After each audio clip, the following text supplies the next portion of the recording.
Welcome to Kadampa podcasts. These podcasts offer practical solutions to daily challenges and help guide us to a happier and more peaceful state of mind. In each episode, you will find an extract from a teaching given by one of various Kadampa Buddhist teachers worldwide. All these teachings are inspired by the profound wisdom of Venerable Geshe Kelsang Gyatso Rinpoche, a Buddhist master for our time. We hope you will enjoy listening.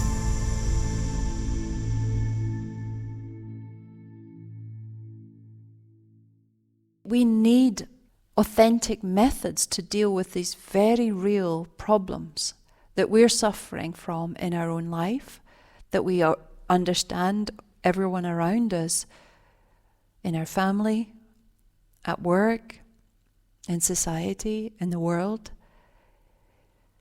Unfortunately, it's the nature of this contaminated life to experience suffering. The tendency within our limited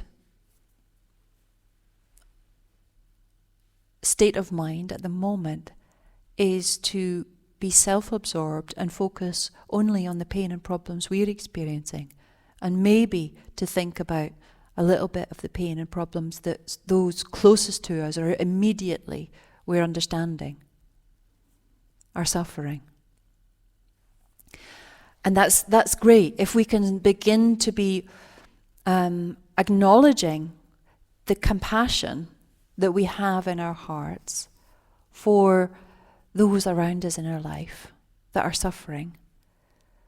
You know, it's just the most natural response. If we care about people and we understand that they're having problems and they're experiencing difficulties, they're in distress, we just naturally wish them to be protected from that pain. And we automatically do whatever we feel we can possibly do to help. So this is our compassion. Even animals have this compassion with their offspring. We see the parents of offspring in animal worlds will do anything to protect their young from suffering, from danger, etc. This is their compassion. So Buddha is explaining to us that this is our potential. In every single living being, even insects have this potentiality for complete purity. But only as human beings can we actually train to evolve that compassion that at the moment is limited and biased. You know, it's like I can have this manifest mind of compassion, wanting to protect 1, 2, 3, 5, 10. How many people can we accommodate in our heart? It's like, you know, it's we count and it's like, well, as soon as that's stretching it a little bit too much, you know, I can manage you and you and you, but any more than that and it's just too much, you know. If we check, we really believe that there is some physical limitation to our purity and our power and our goodness.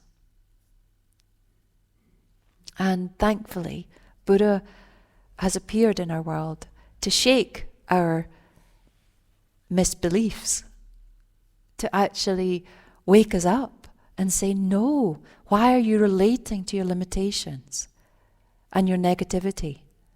And why are you being satisfied thinking that's as much as I can manage? That's who I am. I'm this kind of limited being, and that's just how it's always going to be. Buddha is saying, no, we have got this gold nugget in our heart. Even in the most cruelest, most degenerate person in this world exists this potentiality for purity, for limitless love, compassion, and wisdom. But only as human beings can we actually train to awaken that power, to evolve ourselves and become the purest version of ourselves that we can be. And that happens to be beyond the ceiling of everything we can think of in modern society of who we can be. Not just like famous or a celebrity or, wonderfully fit and wonderfully beautiful or whatever we think is the pinnacle of human life in the modern society context. It's way beyond that. Our potential and within the conditions we have right now in our life, we have everything we need to find the pure and perfect happiness of enlightenment in one life. And it's all in this book. It's amazing. The entire path to enlightenment, all of Sutra and Tantra in one book. And because of these immaculate instructions, we can attain enlightenment in one life. 3 years, apparently. I'm not quite sure exactly what the starting point is, but anyway. Let's just think, I can do this. I can do this in one life. Buddha is shining a light on our potential and the possibility we have within us. He's saying, yes, we're all filled with negativity and all these delusions and defilements in our mind, all that dirt that surrounds the gold nugget. But he's saying to us that's entirely dispensable. We can destroy that negativity. Entirely destructible. But the purity of the actual gold, of the potential within our hearts is indestructible. That potentiality has been with us since beginningless time. In every life we've had, every body we've had, every form we've had.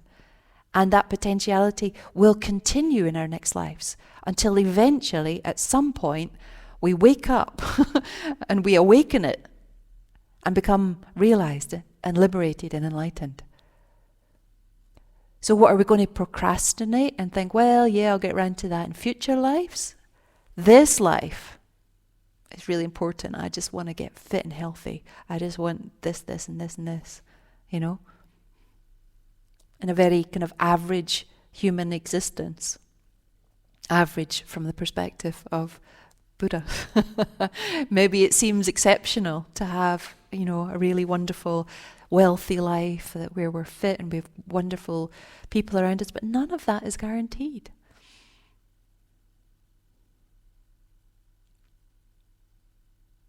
We all want the best. But we understand that we can't always have everything we want. From that worldly perspective. But if we start wanting to be the best, then we can start actually moving and changing our mind from negative to positive. We can begin to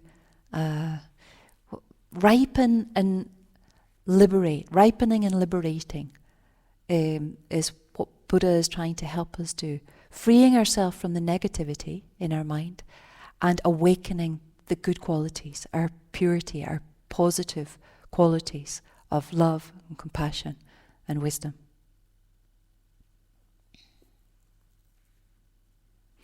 So we've been following this process. I've actually already given this teaching, but I just thought you can never have enough. And as a refresher, and as to begin this new few weeks of this course, as we are going to train in happiness by evolving our compassion and our wisdom. Because Buddha explains that this is the real meaning of human life. Developing our compassion and our wisdom and helping those in need whenever we possibly can is the real meaning of our life. And we can do that. This is the wonderful thing. We can be doing that as well as all the external physical things. We can still have a good career. We can still have a lovely family. We can still have the external physical things. But we're understanding that those things are not going to deliver the happiness we're longing for.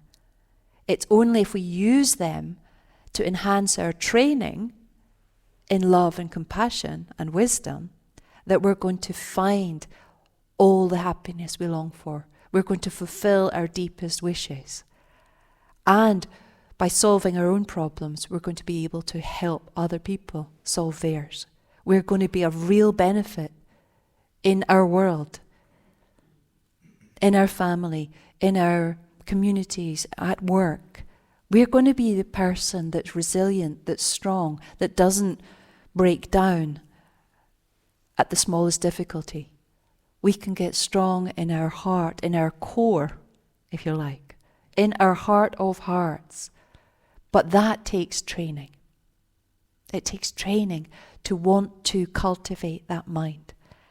And we need to begin in a positive sense of just thinking, okay, can I manage a little bit of compassion for one person for a short period of time? Can I develop a mind motivated by cherishing love, believing that their happiness and freedom are important, at least as important as our own, and then understanding that they are suffering, wish for them to be free of that suffering, protected from that suffering, released from that suffering. You've all just done it, haven't you? Just as I've explained it, you've all just thought of one person and went, yeah, I can do that. I can do that. And then we sit with that experience and just go, okay, I can just simply wish for that person I care about to be free of their pain, to be free of their problem right now. I can just wish that. That is my compassion. That's compassion. And that is what I can grow through training in meditation, because meditation, remember, is all about familiarizing our mind with these good qualities, these virtuous states. And the more we familiarize our mind with a particular state of mind or a particular decision and intention, what happens? It grows, it becomes the norm. The more we give that attention and stop giving attention to all of the negativities in our mind, in our heart, all our worries and our problems, and focusing on them. It's like, well, I can't sort their problems, I've got all these problems. And, become self-obsessed and very self-centered, and actually just increase our problems and our limitations and feel very stuck.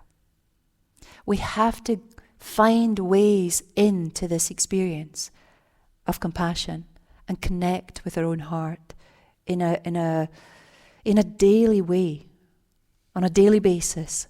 Like we wake up in the morning and we just think, okay, before our mind goes into everything I need to do today, and oh my gosh, and then you read the news or you hear the news and it's like, oh my gosh, it's worse and worse, and I don't even want to leave and go to work, because just sometimes, life just feels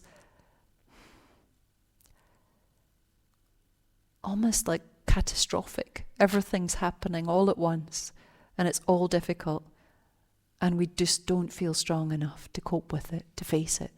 What can I do? I'm this tiny one little person, insignificant in the whole world.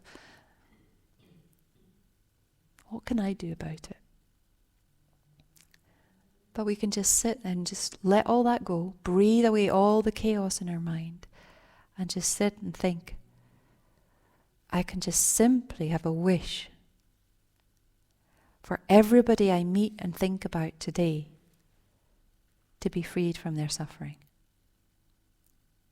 I care about others as much as I care about myself. I value them. I respect them. And I want them to be free of their pain and problems. And I'm going to work today to maintain that mind as best I can while I'm at work, whether it's with family, whatever we're doing.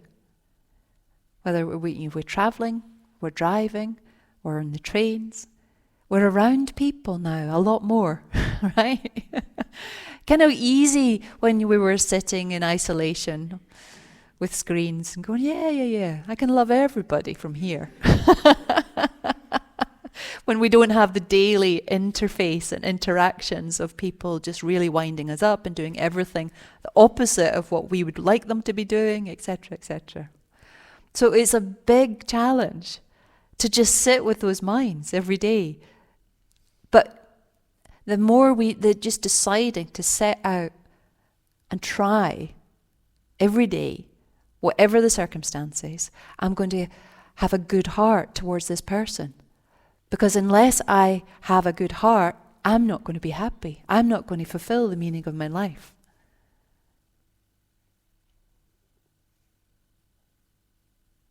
So in this small way, we begin appreciating the need to extend and deepen our compassion until it becomes what's expressed here in the chapters in modern Buddhism.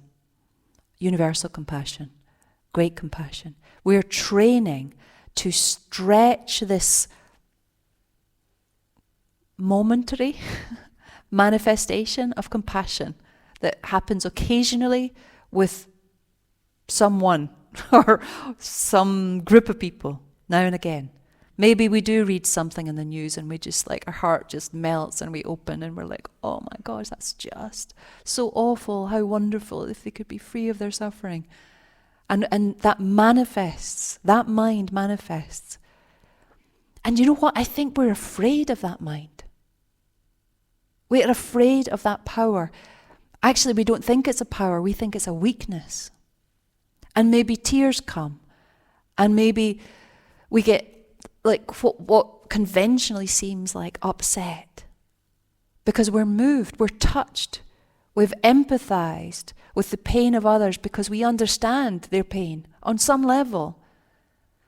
We're got such ability to empathize with others through our own pain. And this is what connects us. This is what we all have in common, is that we suffer. And we all just want to be free of that and be happy. So we all have this power to empathize with others. We need to use that. That is a power, a superpower if you like, because it's using that, opening our heart, that's ultimately going to strengthen us. It doesn't make us more vulnerable or make us weaker. It is actually empowering us, is making us stronger. Perhaps, yes, there's movement, perhaps we can become emotional, but this is just like a superficial, it feels, I don't know, for me it feels like it's just like the ice breaking in our heart that we've frozen over and just closed down and given up on. Thinking, well, there's no point, I just don't want to get hurt. The more I open my mind with love and compassion, the more it seems that we get hurt or that we're vulnerable to other people's abuse or being difficult and not fulfilling our wishes. But it's actually the opposite that's true. It's such a heartening, strengthening state of mind to have this power of compassion in our mind, thinking, how wonderful if you could be free of your suffering. You, everyone, everywhere. How amazing. I mean, is there anything more beautiful, actually, if we just sit and think, how wonderful would it be if everyone we knew or ever knew could be free of their suffering permanently, right now? And just feel that opening. Feel that expanse in our heart. It's beautiful. And that is our good heart. That's our inner purity and the potential for more of that. That's a strong mind. And when compassion is functioning, delusions, all these negative states of mind, selfish states of mind, anger, impatience, frustration, etc., all these horrible states we find ourselves limited by, begin to disappear. As this purity begins to expand, it dissolves those negativities and the power they have on us to make us unhappy. If you feel inspired by this podcast, then dive deeper into the timeless wisdom of modern Kadampa Buddhism by following the link in the episode description. We look forward to reconnecting with you in the next episode of Kadampa Podcasts.